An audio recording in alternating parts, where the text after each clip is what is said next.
देखिए, आप ये जानते हैं कि भारतीय जनता पार्टी का जो संकल्प पत्र उसका कोई मतलब नहीं है। इसके पहले भी आए थे, क्या उन्होंने इसमें महंगाई पे चर्चा की? जो आदमी की मेन समस्या उस पर कोई बात नहीं है। क्या इन्होंने किसानों के एमएसपी की गारंटी की बात की? कोई बात नहीं की। क्या इन्होंने महिलाओं को आर्थिक मदद करेंगे या महिला अपराध के ऊपर में कोई इन्होंने बात की? नहीं, कोई बात की। ये वो लोग हैं जो कभी भी इन मेन मुद्दों पे चर्चा नहीं करना चाहते। ये सिर्फ ध्यान भटकाने की बात करेंगे। इनको तो कुछ समझ में नहीं आता। बताइए, आपको महंगाई नहीं दिखती? आपने कुछ बोला ही नहीं उस पे। किसानों पे भी कुछ नहीं बोला, महिला अपराध पे भी कुछ नहीं बोला, बेरोजगारी पे कुछ नहीं बोला। क्या आप रोजगार देने का विचार नहीं है क्या?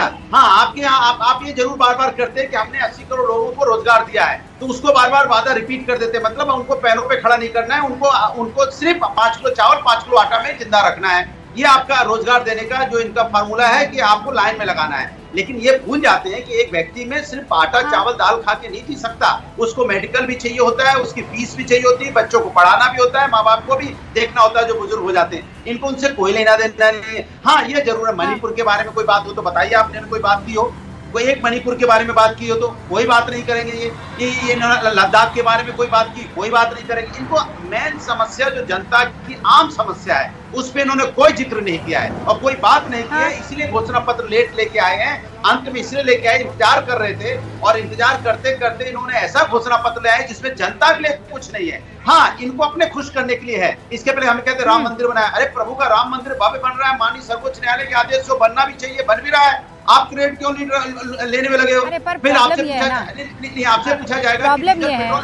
प्रॉब्लम ये है कि वो जिस राम मंदिर का आप जिक्र कर रहे हैं ना सर, वो पिच जो है वो इन्होंने तैयार की है और वो ये कहते हैं इस पिच पर छक्के चौके हमें मारना आता है और हमेशा आपको क्लीन बोल्ड वो कर देते हैं। लेकिन सुनिए अनुराग भदौरिया जी, आपने तीन बात पूरी नहीं। अच्छा, बात पूरी कर लीजिए, 10 सेकंड में कीजिएगा प्लीज। हाँ, 10 सेकंड में पूरी कीजिए। प्रभु राम की बात हमारी क्या हैसियत है? क्या प्रभु राम भी तो जिंदगी में हम लोगों को लेके आए हैं? प्रभु राम के बारे में या प्रभु राम की बात करना, मुझे तो लगता है मेरी तो कोई हैसियत नहीं, क्योंकि प्रभु राम के सामने हम लोग क्या है? उन्होंने हम लोग को जन्म दिया, उन्होंने हमें इतना बड़ा किया, उनके आशीर्वाद से हम सब जिंदा हैं। भाई प्रभु राम का है सब कुछ। नहीं, आप तो निबंध पढ़ पा रहे हैं ना, जब प्रभु राम का मंदिर बन गया है, लेकिन इससे पहले तो आप कतराते थे ना, आप बात भी नहीं करते थे। जितना फख्र से आप जालीदार टोपी पहनते थे अनुराग भदौरिया और इफ्तार पार्टी में जाते थे, उतना फख्र से जय श्री राम बोलने में आपको दिक्कत होगी। मानिए ना, ये इसमें घबराने की जरूरत है। आज आप दोनों कर सकते हैं, आज आप दोनों कीजिए और बड़े फख्र के साथ कीजिए, कोई नहीं रोकेगा। लेकिन ये तब हुआ जब राम मंदिर बन गया। ओके, अब इसका जवाब शहजादपुरा वाला देंगे, लेकिन उससे पहले सर आप पर आरोप लगा देंगे, ये फौरन कहेंगे गोली किसने चलाई, किसकी सरकार रहते हुए काम हुआ, ये आरोप लगाएंगे ना आप पर? लगाएंगे कि नहीं लगाएंगे? आपको निमंत्रण दिया, कौन नहीं गया, ये आरोप आप पर लगेगा कि नहीं लगेगा? नोटबंदी से कितने लोगों की जाने गई बोलेंगे ना, लॉकडाउन किया था कितने लोगों की जाने गई? पॉइंट है सर, इस पर डिस्कशन कीजिए, मुझे कोई दिक्कत नहीं है, लेकिन मैं मैनिफेस्टो पर लौट कर आ रही हूँ। अब आपने अपनी बात रख ली है, मैं आपकी आवाज कम करूंगी। मैं जाऊंगी अब संगीत रागी साहब के पास और उसके बाद कंचन जी का रुख करूंगी। संगीत जी, आपने सुना, महंगाई की बात नहीं, रोजगार की बात नहीं, मणिपुर की बात नहीं, लद्दाख की बात नहीं, ये कह रहे हैं। अनुराग भदौरिया को आपने सुन लिया है, मैनिफेस्टो ऐसा जिसमें जमीन पर उठ रही चीजों का जिक्र होता है, वो संकल्प पत्र में नहीं है, आरोप सीधा तौर पर।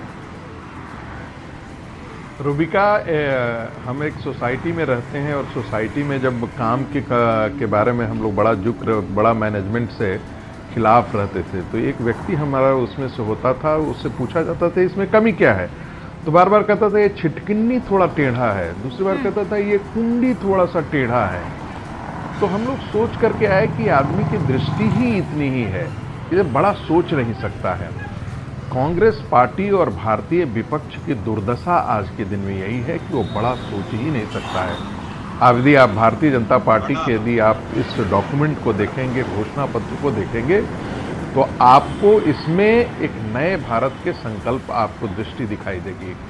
उसमें 3 चीज़ें बहुत महत्वपूर्ण है जिसे हम आपके दर्शकों को भी जानना चाहिए। पहली बात, जो भी हमारी मूलभूत आवश्यकताएं होती हैं, खाना हमारे लिए आवश्यक है, जल हमारे लिए आवश्यक है, बिजली हमारे लिए आवश्यक है, गैस हमारे लिए आवश्यक है, छत हमारे लिए आवश्यकता है, शौचालय हमारे लिए आवश्यक है। ये पांचों चीजों पर नरेंद्र मोदी की सरकार खरी उतरी है।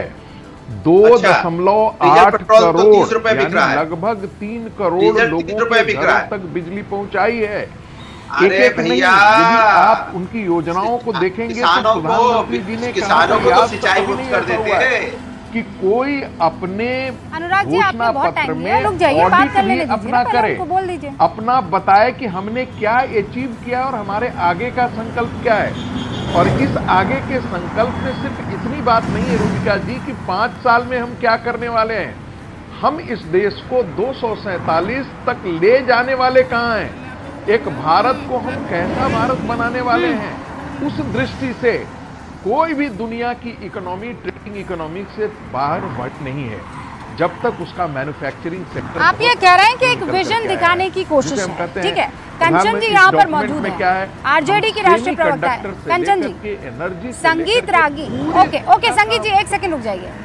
ओके ठीक है, आप विजन डॉक्यूमेंट की बात करें कि एक विजन दिखाया है। कंचन जी, ये जो वादा किया जा रहा है कि हर साल 1 लाख रुपया महिलाओं को दिया जाएगा, स्टाइपेंड जो है वो दी जाएगी, क्या ये फीजिबल है, क्या ये हो पाएगा, या फिर जो 2047 के लिए बहुत बड़े लोक लुभावन वादे नहीं, लेकिन कहना कि 1 नेशन 1 इलेक्शन हो जाएगा, यूसीसी हम लोग लागू कर देंगे, जो 70 साल से ऊपर के बुजुर्ग हैं उनको आयुष्मान कार्ड दे दिया जाएगा, चाहे वो किसी भी धर्म, किसी भी जाति, किसी भी समुदाय से ताल्लुक रखता।